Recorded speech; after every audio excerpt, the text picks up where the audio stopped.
Dawn breaks over Oahu on December 7, 1941, as modern destroyer radar flashes with over 300 incoming targets from 60 miles away. Aegis screens glow red inside the combat center.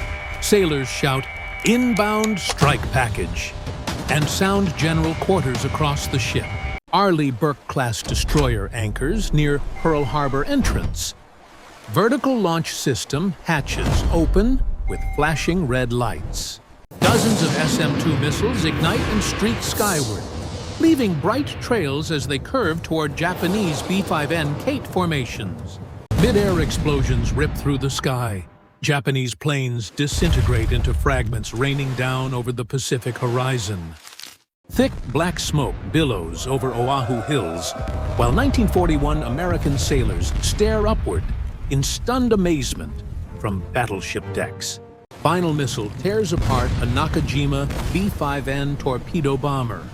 Pilot frozen in cockpit as wreckage plummets into the sea.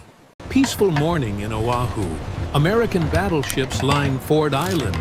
Crews enjoy breakfast, unaware of impending danger. Sailors on USS Arizona sip coffee on deck, smoke cigarettes, and chat casually under clear Hawaiian skies. Suddenly, distant horizon hums with approaching aircraft engines, but modern destroyer stands out anomalously in the harbor. Arleigh Burke towers with sleek lines, advanced antennas spinning, contrasting wooden decks of 1941 battleships nearby.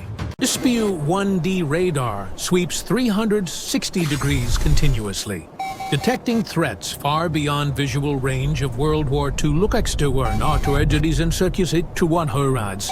System provides 15 minutes of early warning, allowing full crew readiness before Japanese planes reach visual distance.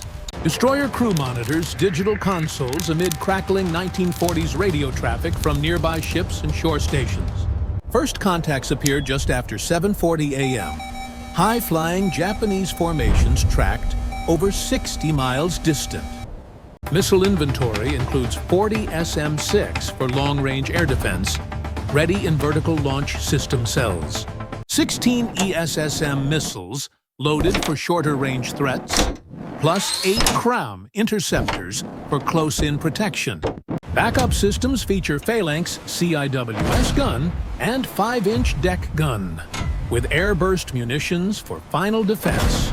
Japanese aircraft fly at merely 200 miles per hour, vulnerable compared to missiles exceeding Mach 3 speed. Enemy planes lack radar warning receivers, flares, or any electronic countermeasures available in 1941. No defenses exist against guided weapons, making formations easy targets for precision strikes from afar. At 7:45 a.m., destroyer locks onto first high-altitude bombers approaching steadily from the north.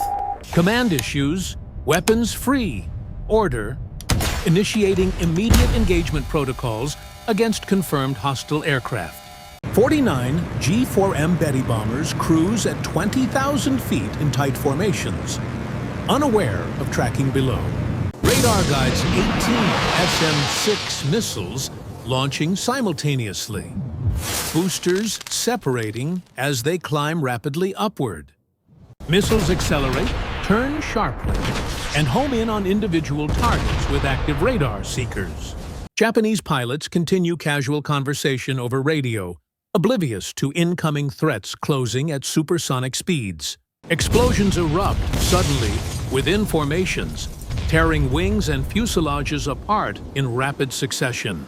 22 bombers destroyed in under 40 seconds, debris trailing smoke toward Kulao Mountains. Remaining aircraft scatter in panic, breaking disciplined patterns essential for accurate bombing runs. Japanese radio channels fill with confusion. "We're being shot from where?" Followed by static silence. Crew on destroyer monitors impacts via Aegis display, confirming kills with calm efficiency. High-altitude threat neutralized early, preventing any bomb releases over key harbor targets. Psychological shock ripples through Japanese air crews, disrupting coordination for subsequent attack phases. American 1941 sailors on shore hear distant booms, wondering about strange new explosions overhead. Low-flying torpedo planes now approach. 40 B-5N Kates skimming waves to avoid radar detection longer. Destroyer radar still acquires them from 15 miles out. Despite terrain masking over hills, ESSM missiles launch in quad packs, streaking low across water's surface toward incoming threats. Guided weapons detonate near aircraft, sending shock waves that flip planes into the bay below. Explosions create tall water plumes. Only 4 or 5 torpedoes released in rushed drops. Torpedoes veer off course, detonating harmlessly in open water far from Battleship Row. USS Arizona remains untouched, crew cheering from decks as threats vanish before their eyes. Historical comparison. Real attack saw multiple torpedo hits, causing massive internal explosions. Here, no penetrations occur, preventing catastrophic magazine detonations on vulnerable battleships. Torpedo run fails completely, leaving Japanese pilots exposed without achieving objectives. Destroyer shifts focus seamlessly to next wave segment using integrated combat system. Dive bombers enter the fray. 67 Aichi D-3A valves initiating steep descent angles. Aircraft plunge nearly vertically, aiming to release bombs at low altitude for accuracy. Defender waits until pull-out phase, then engages with close-in weapon systems. Phalanx CIWS spins up, firing 4,500 rounds per minute in bright tracer streams. High-explosive shells shred aircraft structures as they attempt to climb away post-dive. Bombs release prematurely or miss entirely, splashing into harbor without hitting ships. Only 2 or 3 bombs strike docks, causing minor fires quickly contained by crews. No major vessel damage from dive bombing, unlike historical sinking of multiple battleships. Valves disintegrate mid-air. Pilots unable to evade rapid-fire defensive barrage. First wave concludes with destroyer expending 35 missiles, downing 30 aircraft total. Smoke drifts across Pearl Harbor. Surprise element completely lost for Japanese forces. By 8:15 a.m., P-40 Warhawks scramble into air from nearby Wheeler Field. Modern destroyer retains 20 long-range missiles and full short-range defenses intact. Second wave of 171 aircraft approaches higher and slower, expecting unprepared defenses. Radar detects them over 70 miles out, allowing preemptive long-range engagements. SM-2 missiles launch again, racing upward to intercept distant bomber groups. Formations break apart far from Oahu, planes exploding before reaching drop zones. Surviving aircraft encounter alerted American anti-aircraft guns now fully manned. Old 3-inch cannons and 50 caliber machine guns join the defensive firestorm. Sky fills with smoke trails and flak bursts, creating impenetrable barrier over harbor. P-40 fighters engage stragglers, shooting down additional planes in dogfight chaos. Total Japanese losses reach 62 aircraft across both waves of attack. American side suffers only light damage to 1 cruiser from debris impacts. Pacific Fleet remains largely intact. Battleships afloat, combat capable. Historical reality. 21 ships sunk or damaged. 8 battleships hit directly. Arizona exploded. Oklahoma capsized in devastating torpedo and bomb strikes. This scenario prevents those losses. Fleet ready for immediate counter-operation. Casualties dropped sharply from 2,403 to a few hundred from minor incidents. Japanese carrier force retreats without decisive victory. Planes depleted heavily. 1/3 of attacking aircraft lost, crippling future operational capacity. Destroyer itself faces low risk. Advanced defenses make direct hits improbable. Radar-guided systems and layered weapons reduce disabling strike chance below 10%. Even inside harbor, torpedo interceptions post-drop still reduce losses by 60%. Collateral from falling wreckage causes some damage, but far less than original. Missile fragments scatter minimally, contained within defensive engagement zones. Technology gap explains dominance. Aegis sees farther than 1941 eyes or optics.